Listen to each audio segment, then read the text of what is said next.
আসসালামু আলাইকুম। আমরা এখন একটা ঢেকিতে ধান বোনার ছবি আঁকবো। প্রথমে মানুষ আঁকে নেব। একটা মানুষ কীভাবে আঁকতে হয় আমি বাচ্চাদের একটু শিখিয়ে দিয়েছিলাম। আবার আমি একটু দেখাচ্ছি কীভাবে সহজে আঁকা যায়। এভাবে আমরা সুন্দর করে একটা মানুষ আঁকবো, যে মানুষটা ঢেকিতে ধান বানবে। দেখতে থাকো মনোযোগ দিয়ে।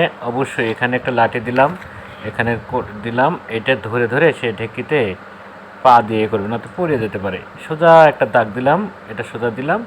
এই যে এটা আমাদের হলো ঢেকি। আদিম যুগে আমরা ঢেকিতে আগে ধান বানতাম। এই যে ঢেকি এটা দিলাম। এরপরে আমরা একটা লোক এই ধানগুলো একটু ঠিক মতো দিবে ঢেকিতে, সেই লোকটা আমি একটু আঁকে দিলাম। এরপরে আমরা একটা সাইডে ঘর রাখলাম, একটা জানালা দিলাম, উপরে দুটো দাগ দিলাম, এলে কলা পাতা। এরপরে আমরা একটা গাছও দিতে পারি ভালো সুন্দর করার জন্য। গাছ না দিলে সমস্যা নেই, যার ইচ্ছে দিতে পারে। আমরা সোজা একটা দাগ দেবো, এটা দিগন্ত রেখা।